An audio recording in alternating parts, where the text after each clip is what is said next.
Grayson Report, happy Saturday, or I should say small business Saturday. How is everyone doing? What is up? Carol, Tammy, Matthew, D Nice, thank you for that super chat. Hashtag thankful train. I am thankful for Lisa finally doing something she really enjoys. That smile on her face says it all. Hearts for D Nice. Thank you, D Nice. I appreciate that. Brandon, Dusty, Heather Salvatore. Heather Salvatore, thank you for gifting 5 memberships. I have to look over here. Welcome, Smiley Younger, Marissa, Fingy, Marley, To the Wolf Pack, and Aura. I'm probably saying it wrong, but welcome to the Wolf Pack, and hearts for Heather Salvatore as well. Thank you. Dusty, thank you for your super chat. Wishing Lisa and all the Wolf Pack a wonderful holiday season. Hearts for Dusty as well. Thank you, ladies. Jennifer Marie, how's it going? Rooster, what's up? We'll wait a few more minutes for people to trickle in. I didn't really promote the stream. I was busy earlier today. Be a Stoned, how's it going? So we'll wait a few more minutes for people to trickle in. Did anyone do any Black Friday shopping or small business Saturday shopping, or are you waiting for Cyber Monday? I didn't go to any stores. I did it once years ago, never again. I usually just go online. In fact, I think nowadays it's not just all one day. It's like a week. They have weekly specials now, so it's not as bad, I think, as it used to be. I've been like glued on Amazon looking for the deals on Amazon because I'm obsessed with Amazon. And then I did buy stuff that I normally buy just once a year because it's on sale. Brandon goes, I did some shopping yesterday morning. Jennifer Marie goes, Amazon sales for the win. Yeah, it's the easiest thing because online comes to your house in a couple days. Some of them. Dusty shopped online yesterday. Carol found the duck already. It's hard for me to find a hiding spot in this studio because there's not many hiding spots. But as always, guys, Skeleduck is somewhere in my background. Just remind me by the end of the stream and I reveal his location. If you don't know who he is pictured, or what he is, he's pictured on my left-hand corner, might be your right-hand corner. That is what he looks like, and I hide him every stream, as long as I have him. Usually I do. Boss Barbie, how's it going?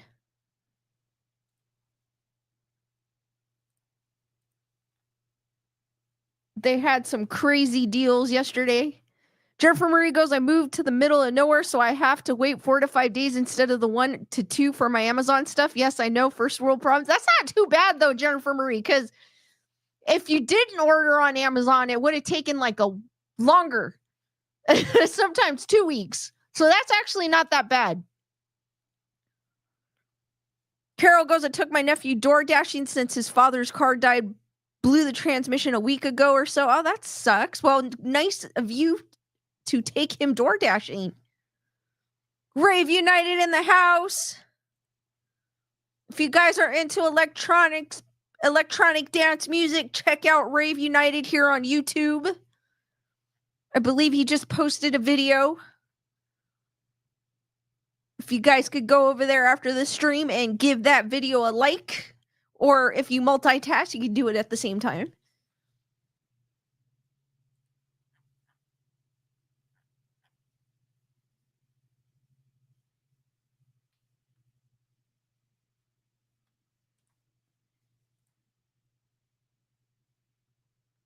Dusty goes, I think I see the duck's butt. Gunner Girl, what is up? All right, while I wait for people to trickle in and before I get into the nitty gritty, I want to share this article. Americans would rather live with ghosts than political neighbors. This is actually a recent article. I thought this was hilarious. But then, you know what? To be honest with you, sometimes the dead is better to get along with than the living. I hate to say that. Haunted houses are scary, but not as frightening as politically outspoken neighbors. I mean, I don't have that problem because none of my neighbors talk to anybody. We don't talk to each other. We're that neighborhood where we kind of stay out of everyone's business, but you have those neighbors that are nosy and you know they're nosy and you stay out of their way type of thing. That's my neighborhood. I don't really have, we're pretty quiet. I mean, except when you go on the Facebook page for the city, that's where you see all the craziness, like people complaining about trash cans being left out or the hedges or whatever it may be. That's where I see it. But neighbor-wise, no. Nearly half of Americans, 42%, said they'd rather live in a haunted house than next door to an outspoken Republican, according to a new real estate witch poll exploring 1,000 homeowners' paranormal beliefs and property preferences. Around 38% said they'd rather live with ghosts than next to outspoken Democrats. In election year, because there are some people, I'm not really into politics. I do have my preference, but I'm not really into politics. I'm kind of open. If you don't believe what I believe in, I'm still going to be friends with you type of thing. Like, but there are some people that are, oh, you like that person. I'm not going to be friends with you anymore. And I think that's dumb, really. But so I can see why people would want to, live next to ghosts. Cause you know what, to be honest with you, ghosts don't talk. So that's in an election year, ghosts are just a blip on homeowners' radars. Although haunted houses are preferable to some other properties, most people who lived with ghosts had a harrowing experience and would never choose to live in a haunted house again. I know there are some people that have had paranormal experiences and they weren't the greatest ones. And I totally understand if you have, I'm pretty open to live with spirits as long as they don't mess with me. As long as it's not affecting your day-to-day life, then why, I don't mind them being there. But if they start, scratching you, you wake up and things are broken, stuff like that, that's where I'd be like, yes, you need help. Rooming with ghosts. A majority of Americans believe in the paranormal, but many don't find it particularly disturbing. More than half of Americans, 54%, would consider buying a haunted house. However, most buyers would want a discount on potentially haunted homes. A whooping 82% of buyers said they'd offer below market value on a haunted house. Around 43% said they'd offer at least $50,000 below market value, and 18% said they'd offer $100,000 or more below market value. Usually, I want to say usually, not always, if a house is haunted and they know it's haunted, it's going to be very hard to sell it. There are people that don't care. They'll buy the house regardless. But if people see that, they'll be like, no. So if the person that owns the house really wants to sell it, I'm sure they're going to, sell it for, and it's funny, they're probably going to sell it real cheap. And it's funny, a lot of these haunted house stories that I see, like documentaries where they're telling their haunted stories or not, they're like, yeah, we found our dream home and it was dirt cheap. And then the story goes on, like with the narration, a month in to living at this dream home that they thought was their dream home, stuff started happening. So, I mean, yeah, that's usually note to everyone out there. If you find a super cheap, dirt cheap house, it's either a fixer-upper or it's haunted. This trend is likely due to the shift away from seller's market. In a similar 2023 survey, only 62% of buyers said they'd submit a lowball offer on a haunted house. I probably wouldn't. Haunted house spook owners. About 1 in 7 Americans believe they lived in a real haunted house. Of those respondents, 89% didn't know the house was haunted before moving in. 66% of homeowners said they realized their home was haunted when they heard strange noises, while 52% felt like they were being touched or watched. About 47% saw strange shadows around their home, and 40% said they saw ghosts. Only 1 in 9 homeowners said they knew the home was haunted before moving in and chose to live there anyway. However, homeowners' quality of life suffers when living in a haunted house. About 65% said living with ghosts increases their stress. 52% said they lost sleep, 36% said they felt unsafe, and 32% dreaded going home, which is understandable. I mean, if you've got one of those hauntings where things are moving and or it's affecting you, then I get it. That could be stressful. Obviously, you're not sleeping, so that adds on to the stress. You don't feel safe because you can't see what it is. And obviously, if you told somebody what was happening, they probably wouldn't believe you, type of thing. So sometimes people are afraid to tell people. Almost 2/3 of those homeowners, 63%, said there was no advantage to living in a haunted house, and more than 1/4, 27%, regretted moving in. Among former haunted house occupants, a solid 58% said they would buy another home they knew was haunted.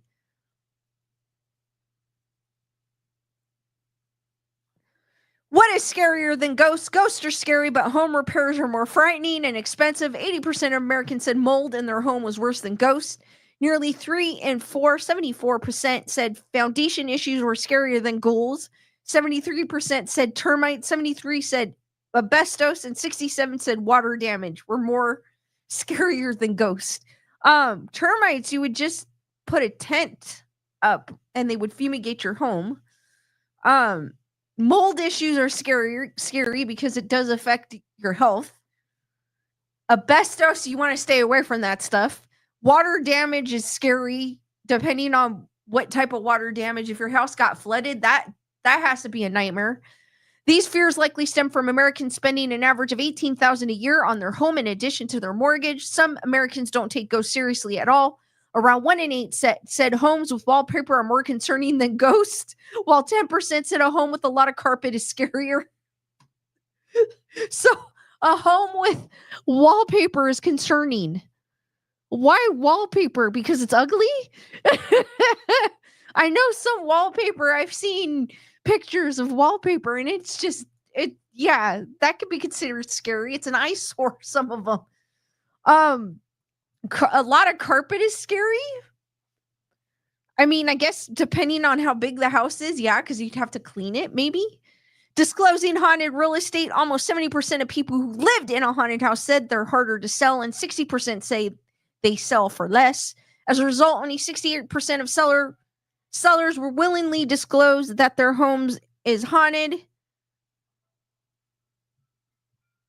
Of those, 44% would disclose unwelcome tenants only when required by law, while 6% would disclose it under any circumstance. Most Americans want to know if a home is haunted. 65% say the government should require sellers to disclose the presence of ghosts. I believe in some states you don't have to say that a house is haunted, and I know it's a few states. I think majority of the states, or I might be getting it backwards because I remember reading it somewhere. It's either a majority of the states require you to disclose that information, or it's the other way around. Like there's only a few states that require you to disclose that information. I'm probably getting it mixed up. Although there are strict laws about disclosing hazards such as lead paint, asbestos, or black mold, the rules surrounding paranormal activity are almost non-existent, leaving disclosure up to individual sellers and their agents. Marianne Bornhoff, a veteran real estate agent in Washington State, has sold several homes in Spokane that are rumored to be haunted. A caretaker moved into a home I had listed for sale. Less than a month after settling in, they called me in a bit of panic, telling me that they thought it was haunted. She said after doing their own research, they discovered that the house had a reputation for unexplained occurrences. They experienced doors mysteriously shutting, a faint whispering noise in the night. Shortly after that, they packed up and moved out, and the home sold soon after. Bornhoff is inclined toward openness when it comes to the presence of potential ghosts, regardless of what state law requires. While Washington State doesn't require disclosure of any rumored hauntings, I'm always open to sharing a home story, especially if it piques a buyer's curiosity, she said. Her reasoning is simple. A ghost isn't always a deal breaker. On the contrary, Bornhoff said that to some buyers, paranormal activity can actually be a selling point, which is true. Some buyers are captivated by those ghostly tales, she said. I've had people share vivid descriptions of things they've seen or heard, whether it's an apparition, distant voices, whispers in the walls, or doors shutting on their own. It definitely adds to the mystique. So, I probably got that mixed around. I think there's only a few states that allow you, that have to disclose that a house is haunted. Dusty goes, I had to call for a repairman to fix my oven today. Matthew goes, thank goodness for Jason Haas because he's a plumber and he can help you with ghosts.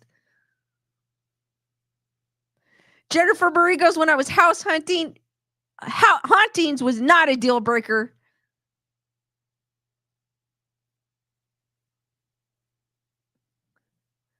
Super cool. Carol's already ahead of the game and got her Christmas tree. D Nice goes, fun story, Lisa. A man renting out a room in my house. He said for a couple of years, around September, my grandmother's and father's birthday, he would see an old woman sitting in our backyard looking into the house. She was always smiling. But one year, when we were celebrating my dad's birthday elsewhere, she was sad. I asked him what she looked like my my mom. He said no. I showed a picture of my mom's mom who passed in 2009. He said yes. It warms my heart, but also my mom freaked out and sibling called him crazy. We used to have all her parties here. I believe what he said. That is cool, actually. I do believe what he said too. That's that kind of sad because she wanted to be a part of the party. That's kind of cool though. At the same time, I believe him, D Nice. That's a cool story. Hug, what is up? That is a cool story. I believe him. I don't think he's fibbing. So that's kind of cool that she's with you celebrating as well, even though she's not with the she's not with us in the living. That's cool though. To see that, that's kind of cool. Probably freaked him out a bit.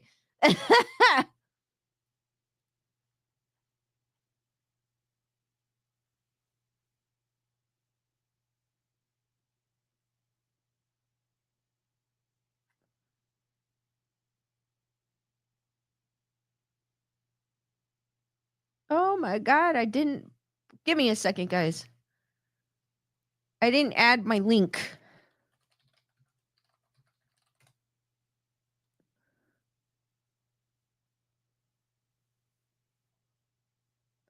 Tickle Tits, what's up? My boyfriend's mom has a ghost in her backyard and I don't believe in her, the spirit.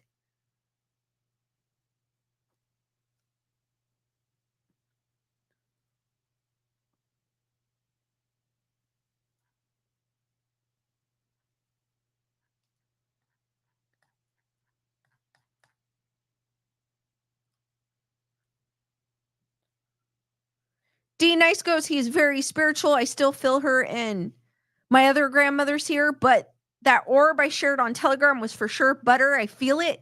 That was super cool what you caught, D Nice. Heather Salvatore goes, did you just say fibbing? I think I did. I don't even remember what I said. Yes, I think I probably did. I probably did, Heather. I wouldn't doubt that I didn't.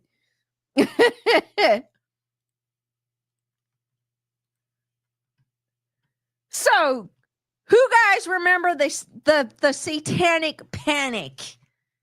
I know this is not really spooky, but I guess it kind of is because it involves hysteria and satanic scariness. I do remember that I was very young at the time, but I do kind of remember a little bit about it. I do remember with the music, at least, where they thought music lyrics were the devil type of thing. I do kind of vaguely remember that, but I don't remember anything else.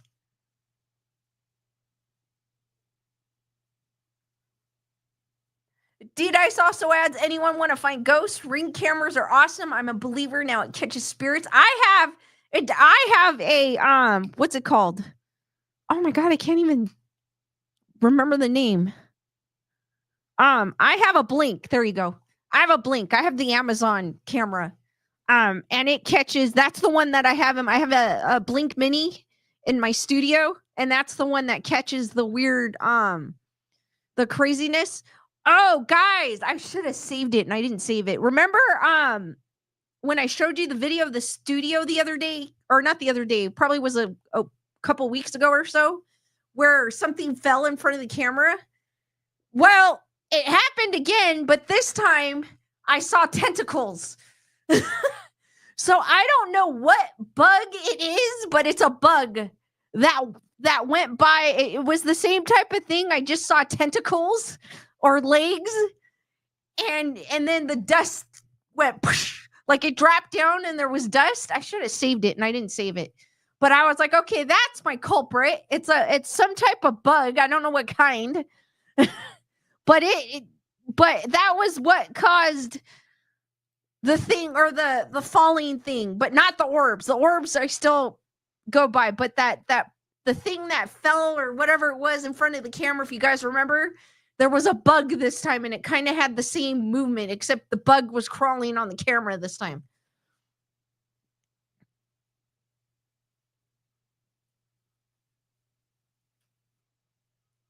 Shelly, what is up?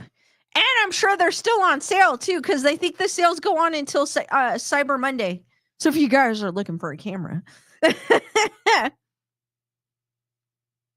Brandon goes, I see orbs, but I think my eyesight's getting worse. That's not good, Brandon. That is not good at all.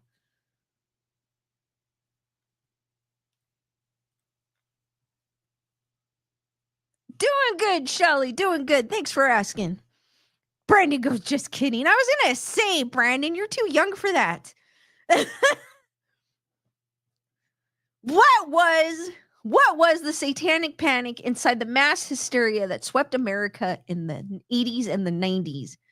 Beginning, like I said earlier, I do vaguely remember this. I don't know how in depth it went, but I do remember with the music. I've specifically remembered that. Beginning in the early 80s, wild theories about ritual, sexual, widespread occultism and devil worship dominated news headlines and created a moral panic that led to unfounded accusations and even wrongful imprisonment. From the outside, McMartin Preschool in Manhattan Beach, California looked perfectly innocent. Its front yard was filled with toys like rocking horses, and the school name was printed in a blocky, friendly font reminiscent of the Wild Wild West.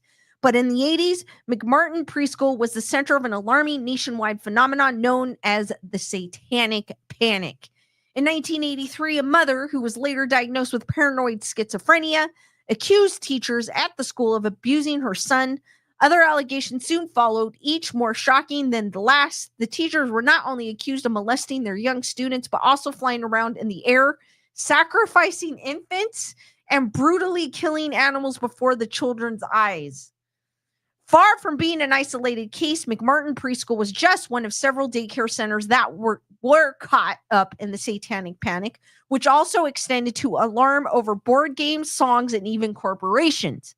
So, how did this all start?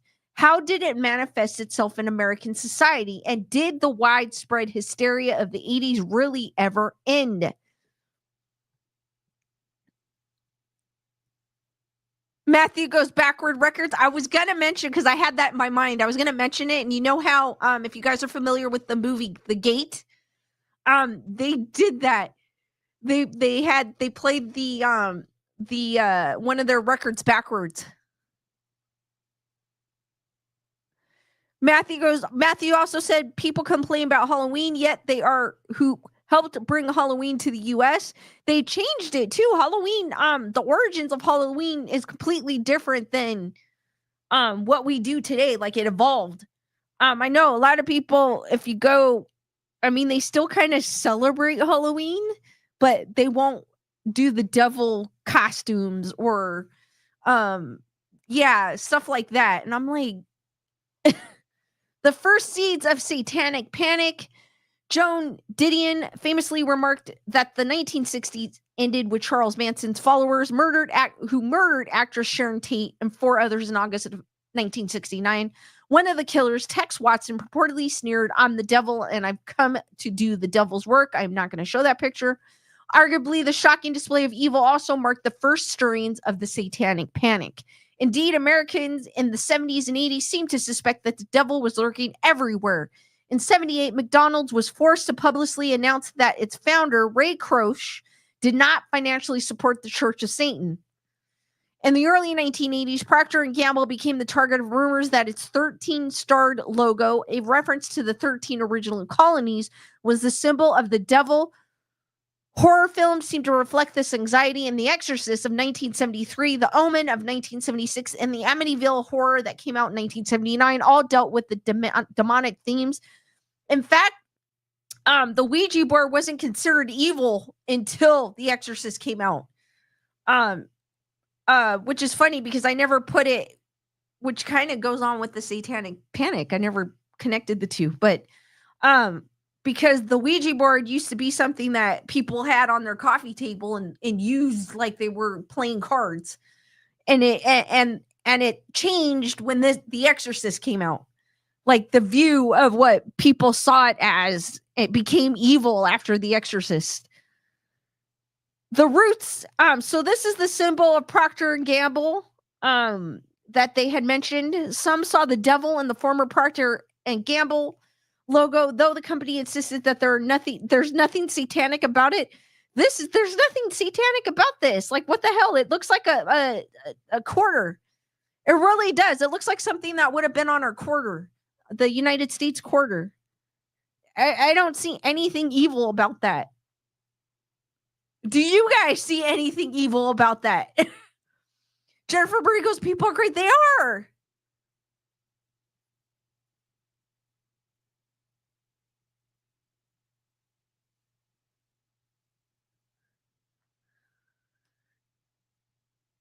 Jennifer Burry goes, nope. Yeah, it does it. Matthew, no. Carol goes, no, it looks fine to me. I was like, I don't know what people are going crazy. The roots of this uneasiness are difficult to pin down, definitely, but they may have stemmed from changes in American society. More women were working, which meant that teenagers were unsupervised and young children were increasingly going to daycare. The peaceful, dreamy music of the 60s had ceded the airways to rock and heavy metal, and trust in institution had plummeted after Watergate and the Vietnam War. Then in the 80s, Satanic Panic started in earnest with the publication of a book called Michelle Remembers. Michelle Remembers Satanic Orgies, Recovered Memories, and a Warning. Michelle Remembers was released in, that does not even sound like it's satanic, was released in 1980, the day after Halloween. Although it presented itself as a nonfiction account written by a therapist, Lawrence Padzer, and his patient, Michelle Smith, it read like a horror story. The book followed Smith's therapeutic sessions with Padzer, who she turned to for help after a miscarriage. Padzer saw Smith for 2 years and practiced a discredited form of therapy known as recovered memory therapy. Before long, Smith's childhood memories suddenly were recovered. The book flew off the shelves, and Padzer and Smith started appearing on television. As shocked audiences tuned in, Smith recounted the horrific things that had happened to her in her childhood. Basically, what I remembered was a 14-month period of my life at age 5 where I was given to a group of people whom at first I wasn't aware of what they were doing. Other than to a child, they were adults doing things that I couldn't understand, and that frightened me. Smith explained in the television interview, according to 2023 report in The Independent. Smith claimed that her mother gave her away to a satanic cult where she was held captive, tortured, and abused. Smith said that she witnessed a satanic orgy in which one of the members was unalived, that she was buried alive, and that she was forced to kill kittens. On the 81st day, she said the devil disappeared after the Satanist performed a ritualistic ceremony. Then Smith says she was released with her memories locked away. I don't know about this one. And they later got married. So here's a picture of Michelle Smith and Lawrence Pastor shortly after the release of the book, and they later married. Yeah. I think today it's very, very wise to take a good hard look at where you place your children, Smith remarked, into whose care you place your child. Some people started doing exactly that, and the Satanic Panic reached a new fever pitch. How do we know those memories? Because, I mean, she said she didn't remember them until she went through therapy. It didn't say what kind of therapy, maybe what hypnotic therapy, and it brought these out. I do believe that can happen, but at the same time, I'm kind of a little skeptical when it comes to that. Because she's saying that they did a ritual to lock it away, I guess, if I'm not mistaken. But I don't know. That's kind of, yeah. Nerd report in the house.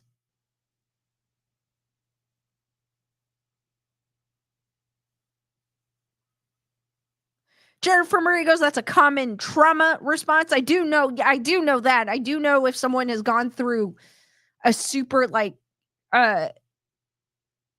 even if you're doing like a crazy act, that you blank out and you don't remember things unless something brings it back up. So I don't know what kind of therapy she went with. So I can't really, I'm kind of 50-50 when it comes to it. The Satanic Panic reaches preschools across the country. The Satanic Panic went from a simmer to a full-on boil in the summer of 1983. Then a woman named Judy Johnson told the police that her 2-year-old son had been at his daycare, McMartin Preschool in Manhattan Beach, California. She believed that teacher Ray Buckley was responsible.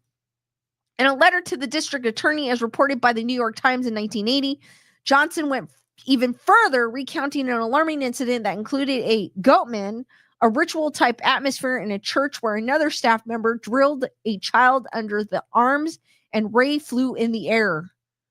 To investigate, police sent letters to 200 parents of both current and former children at the school seeking to learn more. Here is the preschool in question that, I don't know, it didn't start the Satanic Panic because the article had said that it kind of started with the Manson killings, but I think this kind of was like the second thing that started in the 80s. Please question your child to see if he or she has been a witness to any crime or if he or she has been a victim, the letter stated, before ominously adding, our investigation indicates that possible criminal acts, including OS, fondling of, you get it, and S, possibly committed under the pretense of taking the child's temperature. The letter, which may have influenced the investigation from the onset, triggered widespread panic among parents, but they were ill-equipped to question the children, and the professional investigators were no better. They asked the children leading questions like, can you remember the naked pictures? And told them that their classmate had already shared yucky secrets. One child was called a scaredy cat for denying and another admitted decades later that he lied because of pressure. According to the New York Times, most children initially denied any wrongdoings by the school, but by the end of the investigation, the majority of them described witnessing horrific abuse. Their accounts were shocking. The children described teachers beating a horse to death with a baseball bat, squeezing a parrot. What? What kind of people are these? Squeezing a parakeet to death, sacrificing a baby in a church, and making the children drink the blood? Secret tunnels beneath the school in a game called Lookout, where children would stand guard while teachers did the unthinkable to their classmates. In the end, after years of trial, all charges against Ray Buckley and the other teachers were dismissed. However, McMartin was just one preschool where educators were accused of grievous acts against their students. Others also became casualties of the Satanic Panic, which spread fear about terrible things happening in innocuous places. That is not something done by the devil. It's just one sick person. It's still, unfortunately, it happens today. I hate to say it. And I mean, you entrust your child in these people's care, and they do stuff like that. It's like, it makes me sick. But preschools were not the only places influenced by Satanic Panic, which continued throughout the 80s and the 90s.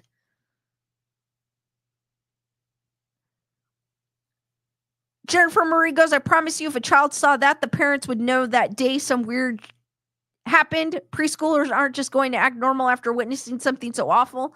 I agree. They would have said something to their parents. Preschoolers, they're pretty open. They don't have a filter.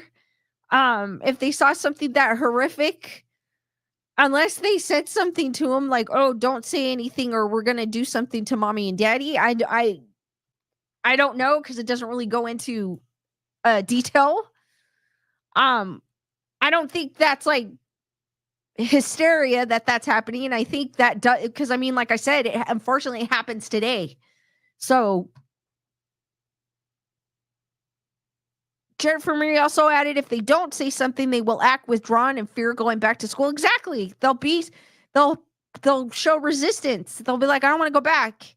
And then you'll be like, why? Trying to get answers. But they, like, honestly, they'll be crying or shaking or whatnot be. Yeah, their body language would give it away.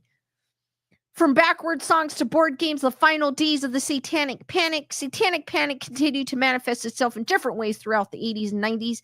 Then people claimed to see the devil in songs, board games, and murderers. Though the idea of finding hidden messages in songs had been around for decades, it took on a new significance amid the Satanic Panic. In 85, two young men, Raymond Belknap and James Vance, agreed to a S-PAC that left Belknap dead and Vance with serious injuries. Vance's parents later sued the band Judas Priest because their songs allegedly contained hidden messages like "Do It" and "Let's Be Dead." The band was found not liable.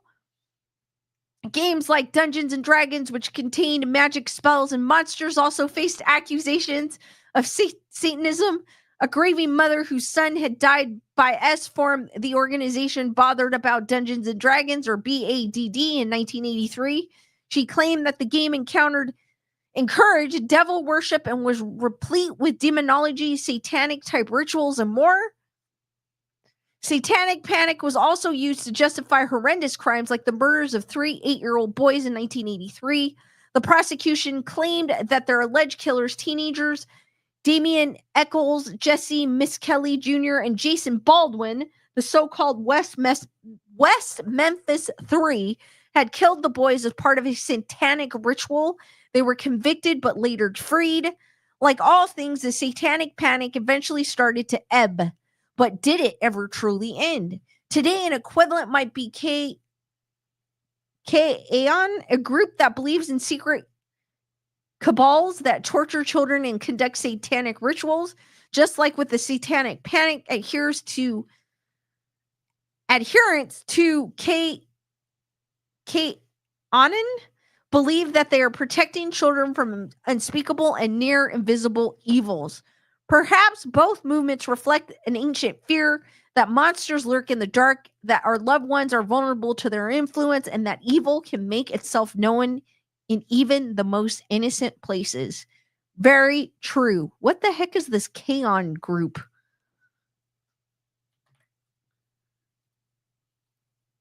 And are they still around?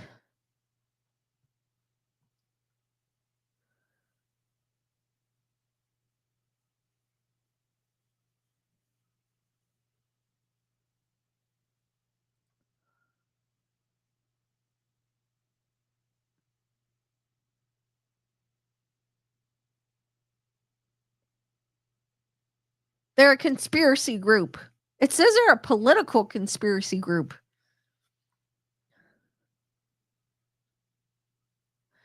Jennifer Marie also adds backwards songs. Anything played backwards sounded weird.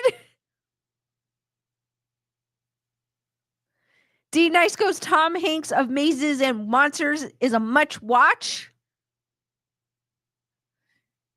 Jennifer Marie goes, it's pronounced QAnon. Thank you, Jennifer Marie. And Gutter Girl adds, they're creepy. Dusty goes, it reminds me of the Beatles album. I never played albums backwards. Though, like I said, I did see it in The Gate.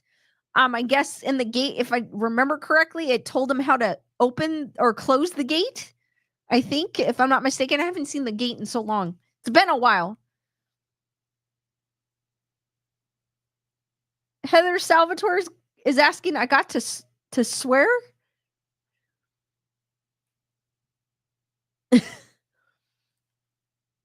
But that is crazy, but I don't believe it's I mean, some of the stuff that I explained in the article, it felt like it's more of things that do happen nowadays. Maybe it wasn't something as I feel like you're always hearing something like that, especially nowadays. There's teachers that are having sex with their students, and I'm like, It seems like it's happening more frequent, and I'm like, "Come on, people." And I mean, it's a teacher in high school, but still, some of them are in middle school, and I'm like, so I feel like it's stuff that, I mean, it's stuff that does happen even now, and you have to do your due diligence, research locations. I know a lot of people go to places or even daycares by word of mouth, because someone uses them.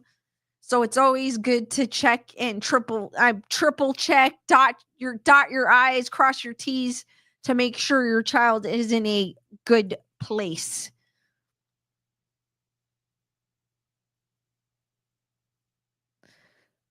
Brandon goes, number 9 by the Beatles had a crazy sound played backwards. Dusty Lane goes, is it more often now or just not known in the past? That's what I'm thinking, Dusty. I feel like what I was reading, it sounds like, I'm like, dude, that stuff happens now. Like I'm always hearing, it's sad that I'm always hearing about it, but it's happening now. So I feel like it's more common. I hate to say it. It's sad. It's more common now than it maybe was back then. Because I feel like it, to me, that didn't feel like a hysteria thing. Like, it doesn't seem out of the ordinary to me, you know what I mean? But maybe back then it was. Maybe there wasn't. Again, they said in the 70s more women were working, so they weren't home with their kids, and they were putting kids in daycare, because in the 50s and 60s, a lot of the times the women stayed home and the husband worked. So they were homemakers, basically. That was their job. And they stayed home with the kids. And there was more supervision. You didn't have to take them to daycare. Obviously, the rich may have a nanny, but there wasn't, I don't think there was really any daycares. It's not as prevalent as it is now, where you've got, I mean, nowadays, you kind of have to have a 2-income household to afford your expenses.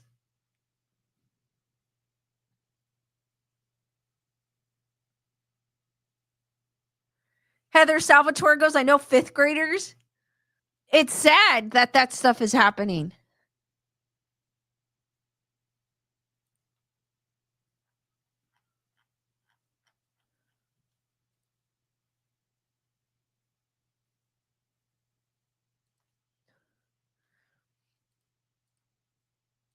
So Jalissa kind of shared, and I don't see her in the chat, unfortunately, but she shared, I had talked about this before, because I think over the summer, in San Diego, if I'm not mistaken, they found an oarfish, and some say that it could be a bad omen. So I wanted to talk a little bit about the folklore of the oarfish. I might have even shared this article. I don't even remember, but a deep sea creature steeped in folklore has once again washed ashore in California. I think it's been washing ashore. It's not just once, it's been a few times. On November 6th, a researcher on the Encinitas beach spotted an oarfish measuring 9 to 10 feet long. The fish typically swim at depths of 300 to 3,000 feet and are rarely seen on the surface. Yet it was the third time one has appeared in Southern California since August. They have been associated with bad omens, according to some English language accounts of Japanese folklore. Though there's disagreements on this, the fish, which can grow up to 30 feet in length and feed on krill, have typically washed up on beaches when injured or disoriented, according to scientists. So this is a picture of the oarfish. It is a crazy looking fish. I don't blame them for calling it a doomsday fish. It's scary looking. The current group of oarfish washing ashore may have to do with changes in the ocean conditions and increased numbers of oarfish off our coast. Ben Frable, manager of the Scripps Oceanography Marine Vertebrate Collection at UC San Diego, said in a statement, many researchers have suggested that this as to why deep water fish strand on beaches. Sometimes it may be linked to broader shifts such as El Nino or La Nina cycle, but this is not always the case, he said, adding that many variables could be the cause. The previous fish were discovered in Huntington Beach in September and in La Jolla in August, which is the one that I remember on a previous stream over the summer, I did talk about this. According to scripts, before August's discovery, scientists had only recorded 19 oarfish that had washed up on the California coast since 1901, the oceanography researchers said. The fish and the muddle folklore. Elaine, how's it going?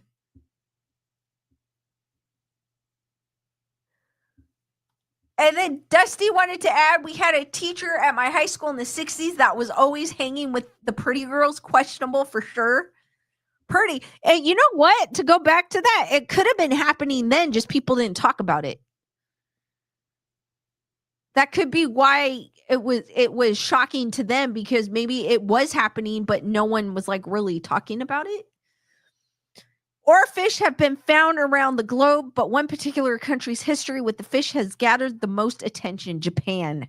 According to some media reports, oarfish have been associated in Japanese folklore with prophecies of doom, in particular earthquakes. And funny that they say that, because we've had earthquakes and we've been having earthquakes more frequent, might I add. I think there was one the other day, in fact. According to some media reports, oarfish have been, I read that already. Researchers in Japan looked into this in 2019. In Japan, folklore says that uncommon appearances of deep sea fish are an earthquake precursor. If this folklore is proved to be true, the appearance of deep sea fish could be useful information for disaster mitigation. A group from Tokai University and the University of Suzuka wrote, but they scoured news reports of deep sea fish watching up and determined that there wasn't much of a relationship between those sightings and earthquakes. I think there is, people. Because it's kind of a quidiki-dee, because we've had earthquakes. Jennifer Murray pretty sure earthquakes spike the year after El Nino, which would be this year. True. It could just be scientific. Brandon goes, I've been to Scripps Aquarium and almost drowned in La Jolla. It was an eventful time out there. Glad you were safe, Brandon. Matthew Myers, a folklorist and illustrator in Japan who runs a database of Japanese folklore called yokai.com, disputes the notion that Japanese folklore associates oarfish with earthquake to begin with. He says 19th century news sheets called Kawarabun reference an incident in 1819 when a strange fish reportedly surfaced on the beach in what is now Urado, Nagasaki, and predicted a bumper crop followed by a pandemic. But he said in an email that he's not aware of any folklore relating to oarfish, specifically predicting earthquakes. He thinks it's a case of mistaken identity. Much Japanese folklore does specifically link earthquakes instead to catfish, he said. Some accounts say the oarfish were known in centuries past as Yugu no Tsukai, roughly translating to a messenger from the Dragon Palace. Yoshiko Okuyama, a professor of Japanese study at the University of Hawaii at Hilo, pointed to a Japanese fairy tale with source text dating back to the 8th century. It tells the story of a fisherman named Urashima Taro, who, in return for saving a turtle, is taken to the underwater palace of the Dragon King Yugujo. In Japan, several different sea creatures have been called the messenger of the Dragon Palace. The list includes eels and turtles, she said in an email. Adding oarfish to the list was plausible. Anything mysterious from the sea can be imagined as such, right? But she said she was unable to immediately verify it with source material. Meyer's database of Japanese folklore describes Yugu no Tsukai as large fish with human heads, horns, long hair, and sometimes beards. In a retelling of a legend on the database, the creature were a bit of a mixed bag. They foretold of death and disease, but said people would be saved so long as they hear my message. Meyer also disagrees with the idea that this means oarfish foretell prophecies of doom. They were saviors, and their appearance was a positive one, he said.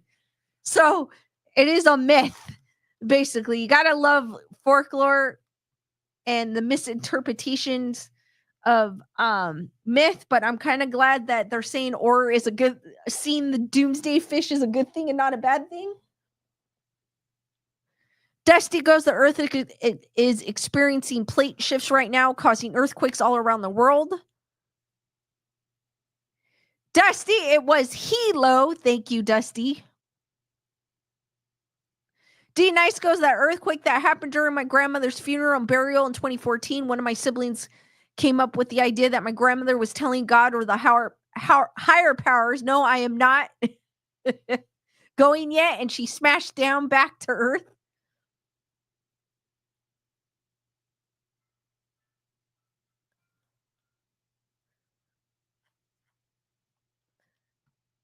But that was a super cool story. It's a crazy looking fish, though.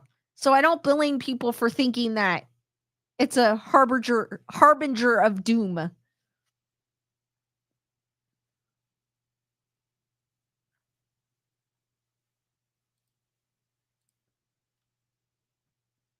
So I wanted to see. Carol goes, so if there's earthquake on land that bring up strange things, so why not the earthquakes in the ocean? Animals and living things run from impending disaster. That's true. Because when we experience earthquake, we move, right? So we move, we duck for cover, we run away from it. I mean, it startles us. So, I mean, it makes sense that it would startle a fish too, as well, or ocean life. That makes perfect sense.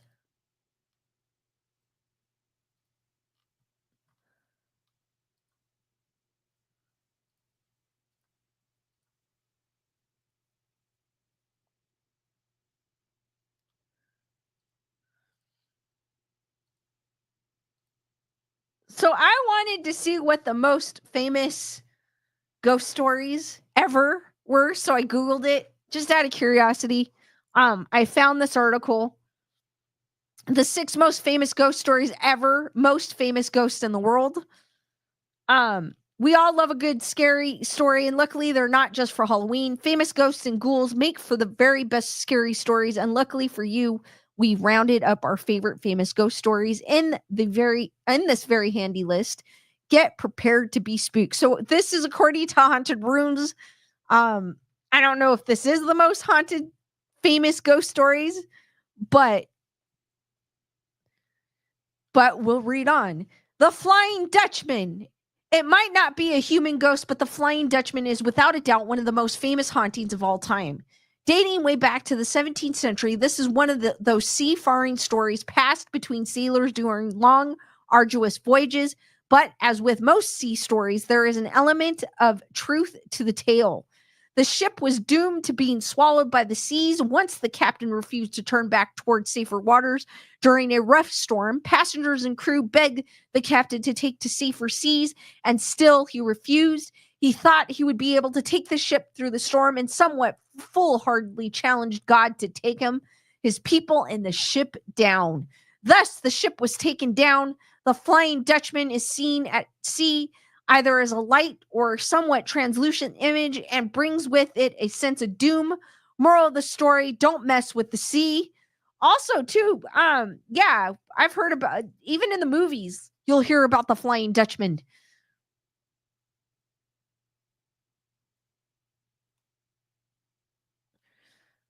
Number 2, the Brown Lady. The Brown Lady is probably one of the most famous ghost photographs in existence. She appears in a photograph taken at Rainham Hall, Norfolk, as a translucent white figure in a hooded robe on a staircase. She's known as the Brown Lady because she's mostly commonly seen in a heavily brown dress. Well, I mean, at least it's not the lady in white, right? The most common theory surrounding who the Brown Lady is that she is Dorothy Walpole, who was married to Viscount Charles Townshend, or Townsend.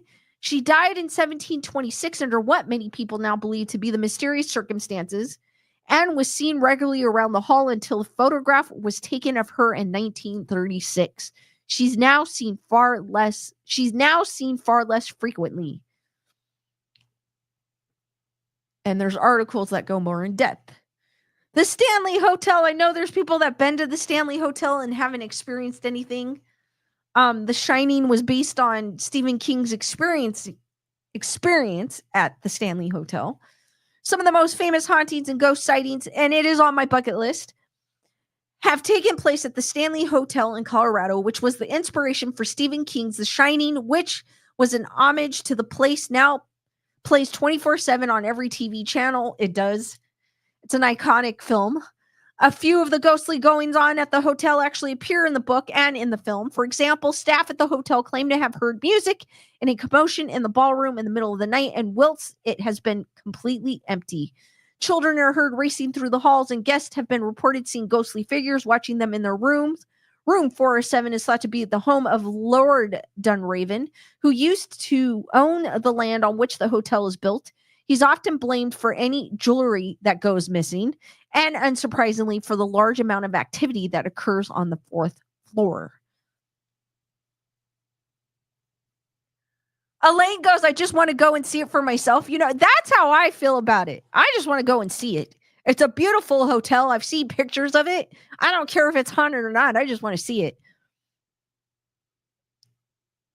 Dusty goes, wasn't that ship in the second Pirates of the Caribbean movie? I was going to mention Pirates of the Caribbean, but I couldn't remember which one.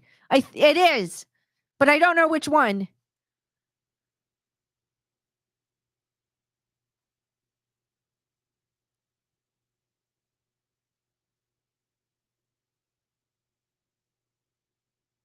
That's crazy, Gunner Girl. Gunner Girl goes, earthquakes are terrifying. I had to grab my kids when they were babies and stand in the door under the frame. Our sidewalk got a big crack in the sidewalk from it. That's crazy.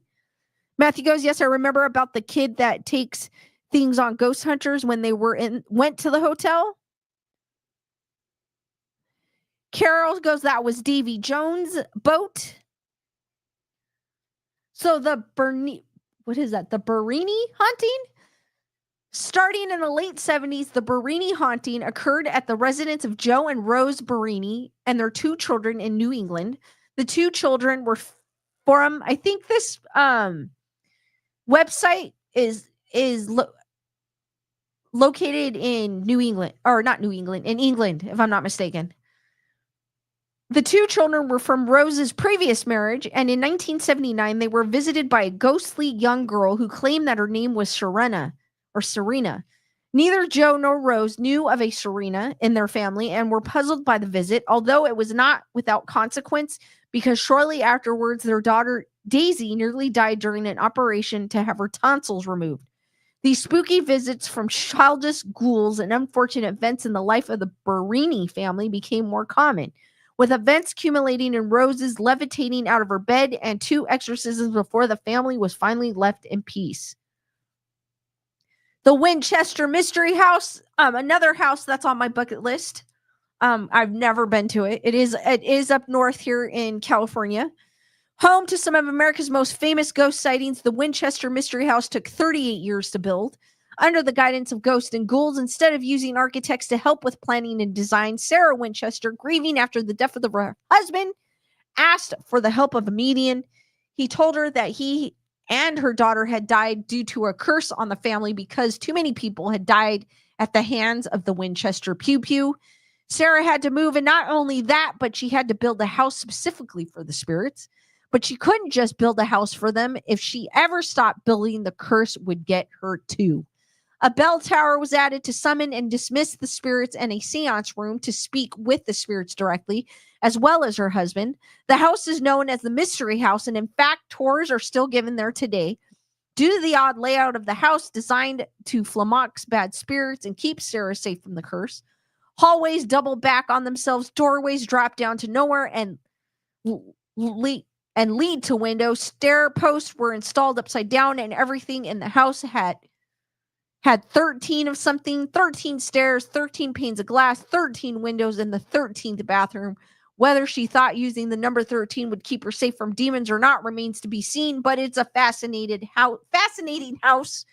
13 is my lucky number.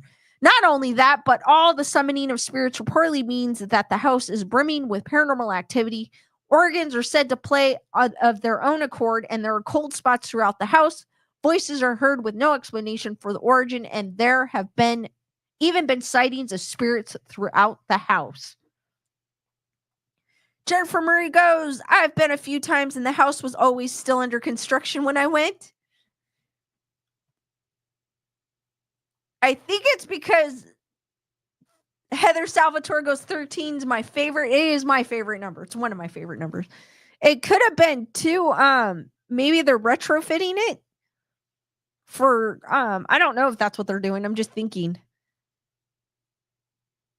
Matthew goes, me thinks the psychic was lying.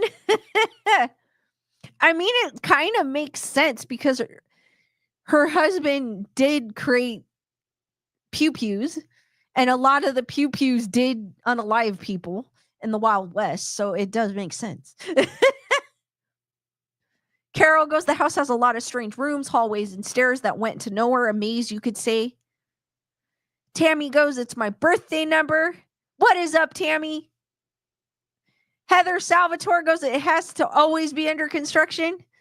Well, I mean, she passed away, so I wouldn't think, I mean, maybe, yeah, that's the only thing I can think of. They're retrofitting it, making it, because earthquakes, if it wasn't, I mean, I would assume that she would have built it, but I doubt they retrofitted for earthquakes. Jennifer Murray goes, just sounds like superstitious nonsense, but the end result is a weirdly cool house. Very true. Very true. I don't follow. I mean, I guess if that's what you were thinking, that a medium told you that your husband and daughter were both cursed because of his pew-pews, I mean, I guess I would. Back then, though, they were heavily into it. So, I mean, obviously it makes sense why she would believe in it, but we look at it and be like, that's nonsense. Matthew goes, they got to keep the place up for historical reasons and tourism, that too, because that's how it stays open. How they keep the lights on. Alcatraz is another. I have never gone to Alcatraz. I've gone to San Francisco several times. I've never been on the island of Alcatraz. I've always wanted to go as a kid. I've always wanted to go. Always been fascinated by it. Some of the most famous ghosts and ghost stories come straight out of Alcatraz, because what could be spookier than an abandoned prison on an island? People still visit parts of the prison that are off limits today, even though it is highly forbidden, and bring back with them stories of ghouls, ghosts, incredibly terrifying encounters following them back to the mainland. The first haunting was reported back in 1857 when men were still being imprisoned there, and one of the most notorious stories was reported in the 40s when a figure dressed in clothing from the 19th century haunted cell block D, which contained an isolation cell. One inmate pleaded with guards on one night. He was being attacked by the apparition. He was screaming, crying, begging, pleading for help. He fell silent come morning, and the guards finally went to check on him. When it was found that he had been strangled to death in a way that he could not possibly have inflicted upon himself, he too became one of Alcatraz's many ghosts. Over the years, reports of cold spots, injuries on guards and inmates at the hands of an unseen and unknown entity, howls and screams from the unseen person, and much, much more have been reported at Alcatraz, making it one of the spookiest spots in America and well deserving of a spot on a famous ghost sighting list. Britain is home to a number of famous ghosts and ghouls. It's probably all of the castles and stately homes we have. It's fun to give yourself a scare from time to time, but for the extra scare factor, look up some videos if you want to and check them out, because they started rambling. Brandon, thank you for being a member of the Wolf Pack for 18 months. Thank you, Brandon, for the support. I want to see the ghost of the Birdman of Alcatraz. I'm sure he haunts it. I'm sure. Jennifer Marie goes, Alcatraz was cool to tour from a historical perspective, but I didn't expect anything creepy nor a weird feeling. I'd go back. I mean, I did. There was a article that I had shared over the summer where they had like a survey. I think it was a surveying team, if I wasn't mistaken.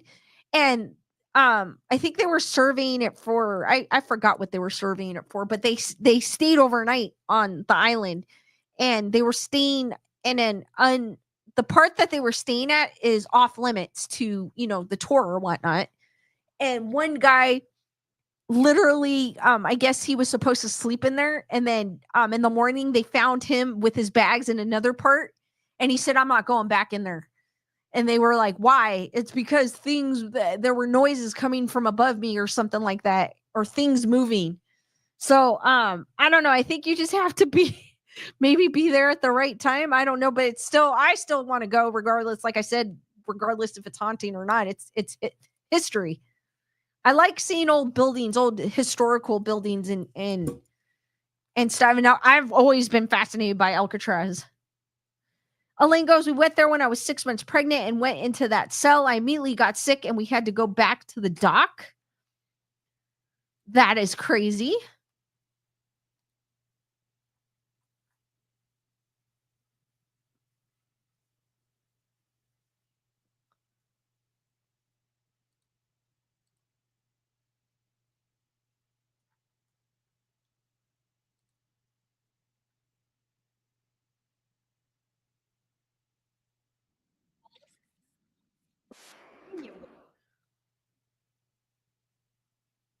Matthew goes, "Alcatraz, and so I married an axe murderer, Phil Hartman. You may call me Vicky."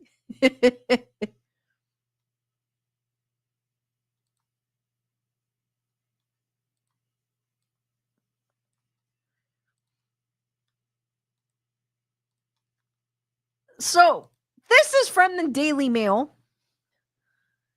And if I'm not mistaken, darn ads, there's ads everywhere on this site. Holy crap.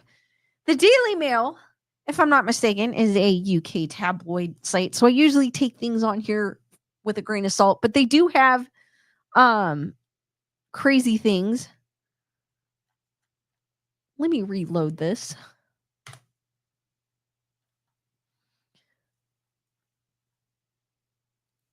Okay, incredible moment. Eerie ghost wolf is spotted streaking across deserted woods by trail camera. Like I said, this is a UK tabloid site. It's like the one we have here at TMZ. I kind of take them with a grain of salt. Sometimes they're right. Sometimes it's truthful with what they report. Sometimes it's crazy what they report. Same thing with footage. Whenever there's like ghost footage, I'm kind of always skeptical because of the technology that we have now. But a Washington hunter has shared eerie footage of a ghost wolf streaking across a trail camera in the woods. Marco McDewey captured the strange phenomenon in the deserted forest of Newport. The video shows spooked deer appearing to react as a white mist flashed across the camera. "I'm thinking it's a wolf spirit guarding my property," McDewey told local news station KHQ. "The footage shows 3 deer grazing in the woods who suddenly look up from the ground. As they raise their heads, a white haze appear on the left-hand side of the screen," and I will show you that video. "It drifts into the foreground of the frame with the deer's ears twitching as it passes. The animals all appear to track the specter, watching with their eyes following as it disappears. The video has left viewers equally spooked and offering their own theories as to what it might be. Yeah, definitely weird," one person wrote under the YouTube video. "Oh, how eerie, but so cool," another added. "I agree. It looks like a wolf spirit to me. You can clearly see a canine," one viewer agreed. "They didn't run, so it's probably something from last year's hunting season," another joked. I don't think it's coming from YouTube, so I think I can play it. But there's so many dinging ads, so I don't know if you could. I mean, I guess you can kind of see it.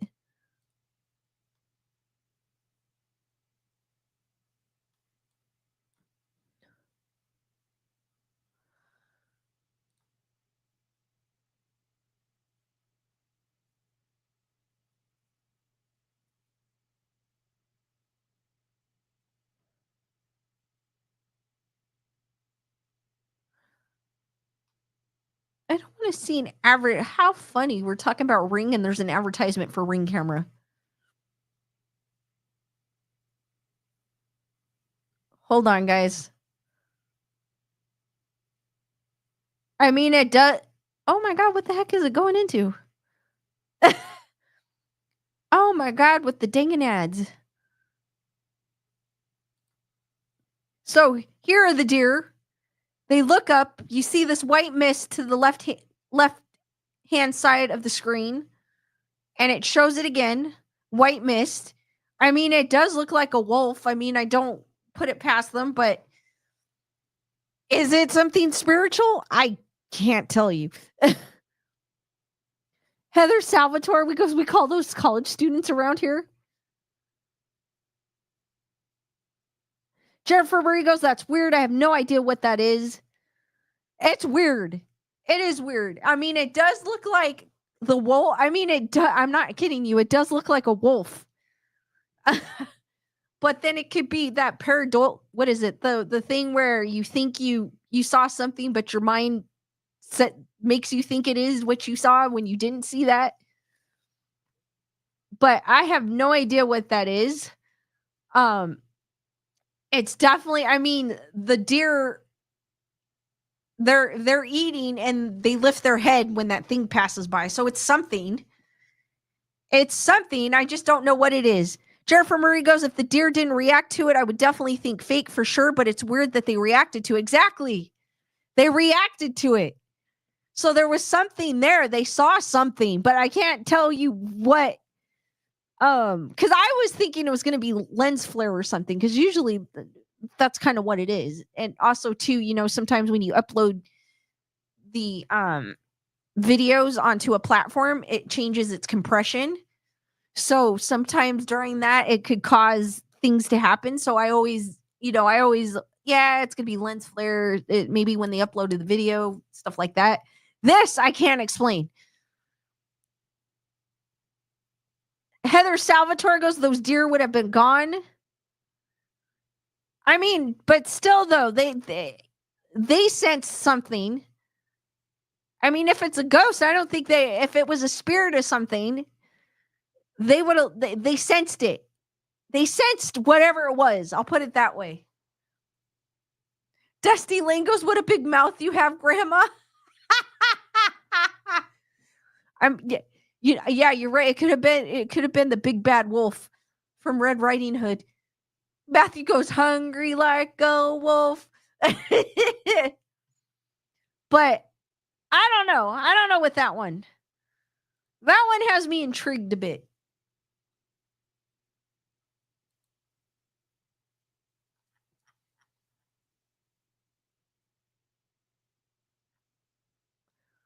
Because the deer do look up. They do.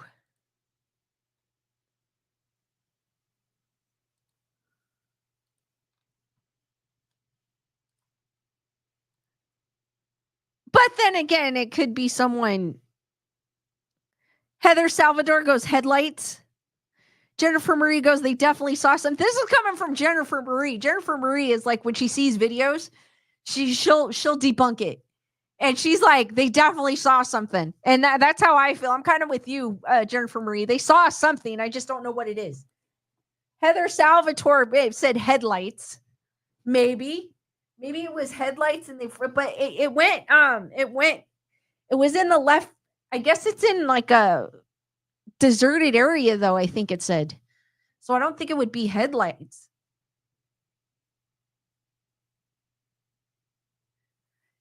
Jennifer Marie goes, I can't think of something this time, but I don't think it's paranormal. I don't know if it's paranormal. I don't know. It could be there's plenty of things but I don't know what it is.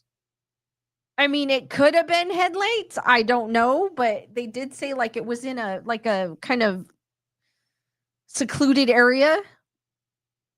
Elaine goes, animals have the sixth sense. They definitely do. They see things that we can't see. I totally agree. Jennifer Marie goes, I think headlights or a flashlight would be brighter. Exactly. It could have been something like that. We just don't know. Or somebody could have been walking up like slowly, and you know how when you're trying to be quiet and you end up being the loudest? So somebody could have been walking up slowly with their flashlight, for example, and they hit a branch and went creak. And that's what caused the deers to look up. You never know. Carol goes, animals can sense things better than humans. Definitely. Your animals can sense when you're sick. It always happens, Matthew, when you're trying to be quiet. You're trying to be quiet because, someone's sleeping or whatnot. And you're trying to be like your due diligence to, not wake everyone up. And then you put something down, like you're doing the dishes or something, you're trying to be quiet, and you put something down and the thing falls and it makes a lot of noise. And I'm like, oh.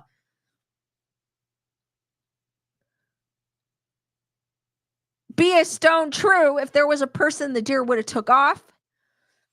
Dusty goes, what are those antlers coming out of its butt?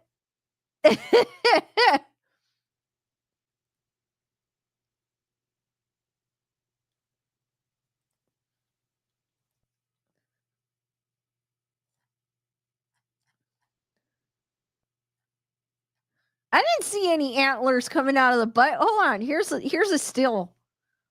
Let me put it back up. That's a still of the video. I mean, there's 3. Is there 3 of them? It looks like there's 3. There's 2 facing the right and 1 facing the left. I think.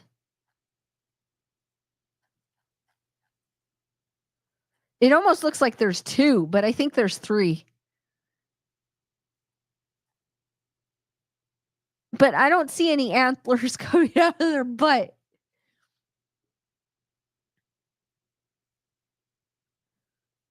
Kyle goes, way too many creaks in this house.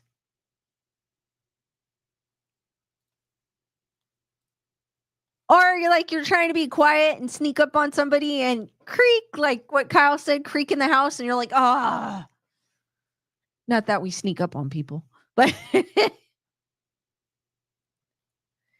all right, guys, I'll give you a few minutes to look for Skeleduck, and I will open it up for questions if you guys have any.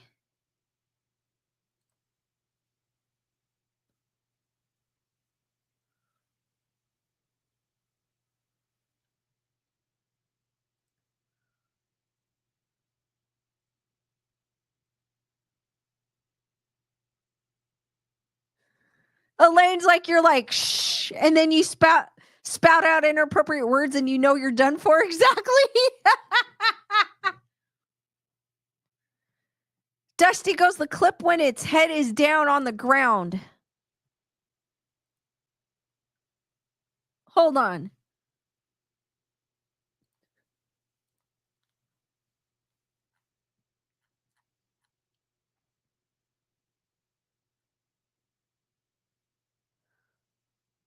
Maybe it's another deer fly in between them. I think there is. It kind of looks like there's 3 of them.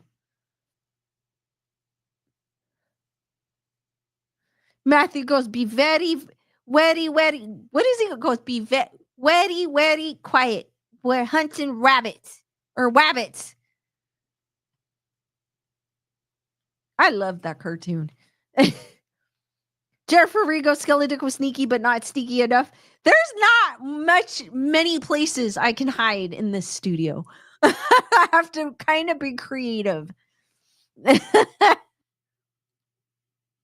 And quick.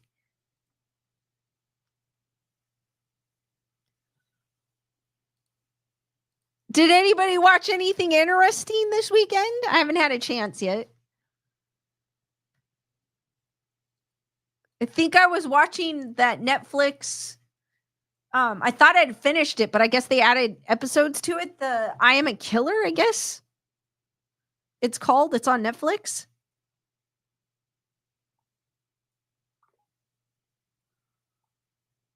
I think is what it's called.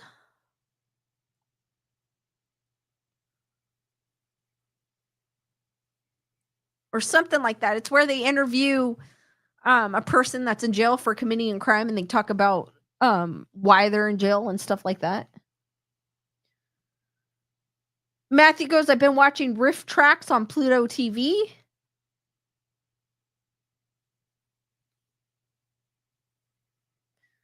Carol says, I see a piece of a tail. Elaine goes, is that Skillebutt?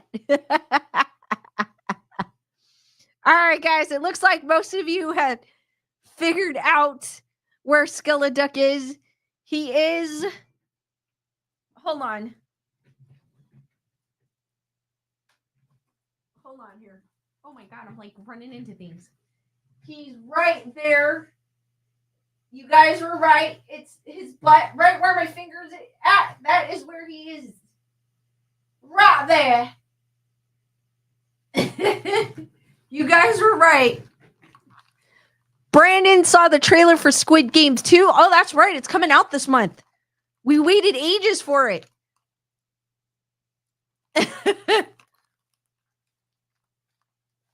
I mean oh my God, my ears are all over the place. I can't get them straight. That's okay. We'll have cricket ears today. I know they put out another trailer. I think they put out a new trailer, right, Brandon? I haven't seen the newer one, but I saw the teaser trailer.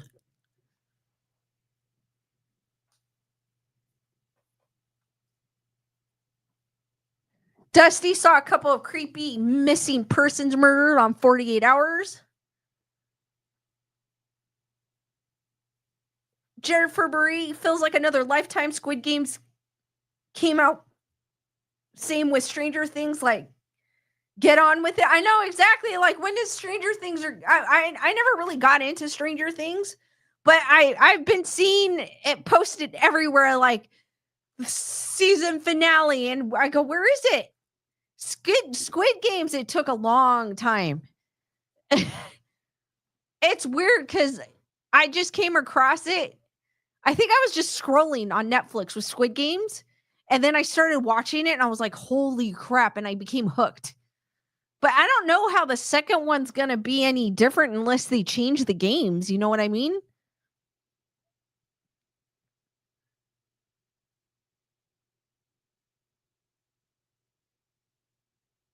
Brandon goes, do you think the old man is still alive? And yes, there is a new one. I think he is. It's either that or he has someone carrying on his legacy. You know what I mean? Heather Salvatore delivered new papers. Jennifer Marie goes, Stranger Things is so good, but they are taking too long to release the final season. Exactly, because people end up losing interest.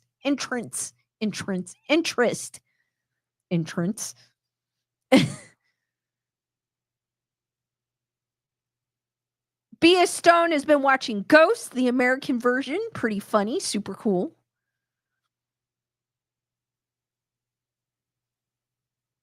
But I get it's like the same thing with Squid Games. Like I was all hyped for season 2, and now I'm like, yeah, Squid Game. And I keep forgetting that it comes out on the day after Christmas, right?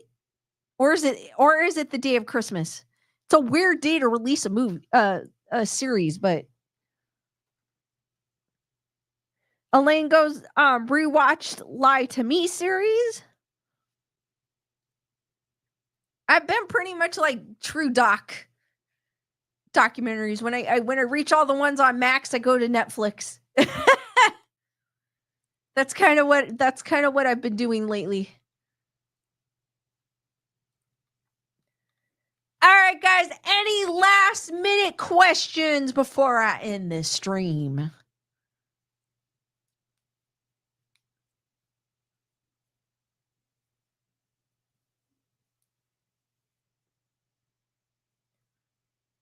Thank you, Matthew.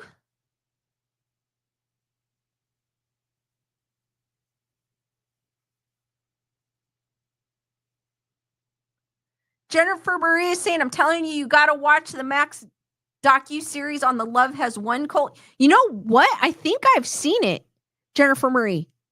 I might have seen it. If it's the one I'm thinking of. I've seen a lot of them. Crazy ones. I might have seen it.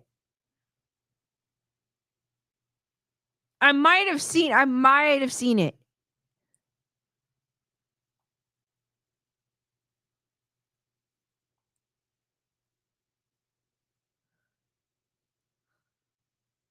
Hold on, let me check it out real quick and then Bia Stone goes, are you ready for Christmas? I'm not. No.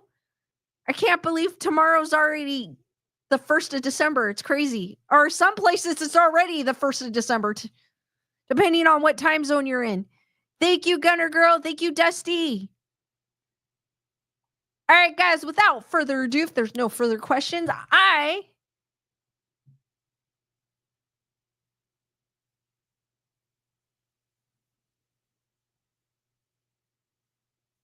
Jared Faberigo, she thinks Donald Trump and Robin Williams are part of an intergalactic space federation and confer with her while she sleeps in the spaceship clouds.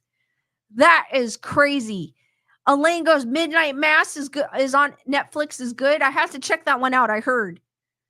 All right, guys, without further ado, I'm going to end the stream here. Thank you guys for joining me on this edition of Grayson Report. I will see you on the next one, which will be Monday at 7 p.m. Pacific Standard Time, 10 p.m. Eastern Standard Time. Be there, be squared, stay spooky, guys. And sweet nightmares, and I will see you on the next one. And have a great rest of your weekend. Good night, guys, and thank you.